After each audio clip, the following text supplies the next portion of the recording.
Hey, so it's just over 2 weeks into the league now, and I'm so impressed with my build that I feel almost obliged to let you guys know about it. As soon as I saw that they made Arc into a projectile skill, I immediately knew that I wanted to play it and that it had potential because it plays similar to a skill like Kinetic Bolt from PoE1 if you're aware of that. And right I was, because at the current point I'm able to kill Zesht in under a second and clear up to 2 to 3 screens in one click. Death, take you. As always, there will be timestamps in the description along with chapters on the bar below so you can skip through at your own leisure. But for now, let's get into the core of how the build functions. So there's really 3 mandatory items that I'd say you need for this build to work. Technically, you can make it work without them, but I really wouldn't try, and honestly, I started playing Arc from like level 50 onwards, and it really struggled until I got all 3 of these items at the same time. First is Wrathpith Globe. This is the most expensive item out of the 3, and at current prices it's around 12 divines. This item makes up like 90% of our increased damage and crit chance and pretty much gets us to crit cap by itself. I will say if you're trying to make this build work, you really don't need an amazing one. Honestly, even rolls that have been vowed below the average are probably fine to use. Item's just so strong you can't just use it whatever it is. This then ties in nicely with the support gem, which I'm not going to even attempt to pronounce, but it essentially gives us extra physical damage based on our life costs.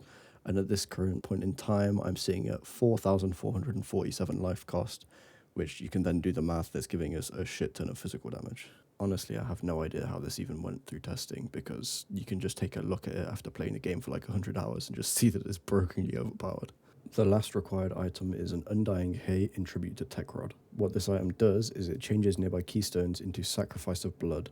What this keystone does is it makes you regenerate 1 life per second for each 8 life spent in the past 8 seconds, as well as 50% more life cost of skills, which, if you remember, is pretty much a 50% damage multiplier, maybe a little bit less, about 40%, but still, it's a bit broken. So as you can see, what this means is that as I cast my skill, my life regen increases, up to the point where I'm casting fully every second for 8 seconds, and if I open my character sheet, my regen is going up, and for this build it caps out at around 12k to 15k depending on what support gems you're using. So if it's not obvious already, our main scaling vector for damage on this build is life costs. But how do we get more life costs? So there's 2 main ways and 1 tiny way that's a little bit helpful. The first main way is getting added levels to our skill gem. Currently I'm sitting at level 31 Arc, which increases my spell cost quite a lot. You can see this in action if I take out this support gem, which doesn't have a mana cost multiplier, and put in Lightning Mastery for 1 extra level. My life cost goes from 4447 to 4674. The main sources of added spell levels from our gear is on our wand and on our amulet. Yes, this means we don't run a Defiance of Destiny, although you can run one, you'll just have around half the damage of having a damage amulet like this. I found that you don't really need a Defiance of Destiny on this build, because with 12,000 life regen, I really never die unless I get knocked over from sprinting, in which case it's my fault in the first place. Next, we want to tailor our support gems to give us the biggest mana multiplier cost that we can. First, Unleash gives us a 1.5x cost multiplier, and this support gem, along with giving us better clear speed and helping us one-shot bosses, this extra mana cost is massive and essentially gives us 50% more damage. Next, we use Considered Casting, because although it gives us 15% less cast speed, which would result in less regen, the extra cost multiplier makes up for this, and 35% more damage is quite large on a support gem. Next, we use Zenith. You might notice on this build that I'm not blood magic, whereas a lot of blood mages are. This is because I find that skill mana costs converted to life costs from this support gem means I just don't even need to go blood magic at all.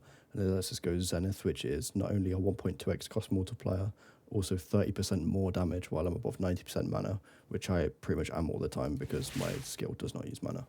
This final support gem slot is what I use for my flex slot, so this can be changed depending on your personal preference and what content you're running.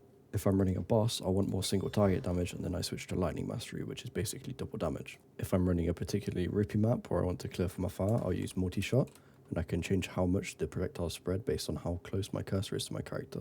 I can do this, or I can do this. If you prefer breaches as your main content, you might want to consider using Nova projectiles, because you can run around and just clear in a circle around you and you don't even have to aim. And this also does not have a cast speed multiplier like this, so you end up getting more regen, and this is where I get up to 15,000 regen on the build. The final place that we get life cost on the build is through this single node on the passive tree, which gives us 15% increased life cost of skills, And this is almost a 15% more damage multiplier, which is kind of crazy for getting it on the passive tree, to be honest.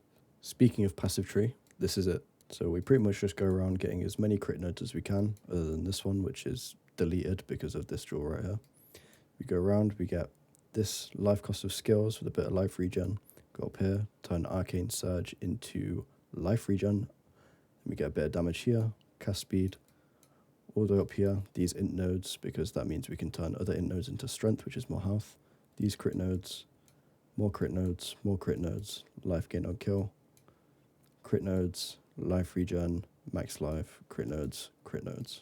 The reason the tree looks like this is because crit damage bonus is pretty much the best way we can scale damage on the passive tree. Because we get over 6,000 increased damage from this Rathbith globe, we really don't need to pass into any like lightning damage or any lightning damage up here. You may notice I have a From Nothing here with Black Flame Covenant. All this lets me do is grab this node right here and lets me break armor on critical hit.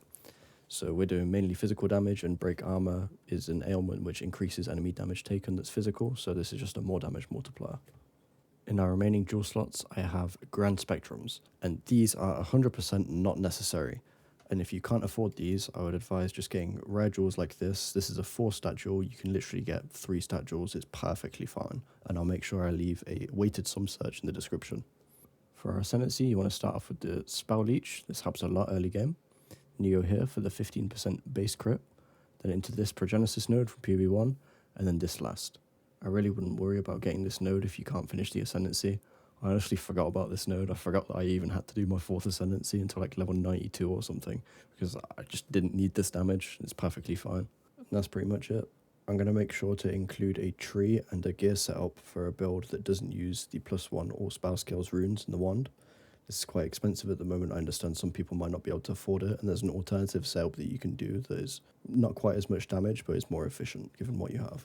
Alright, onto the map showcase. Thank you for watching.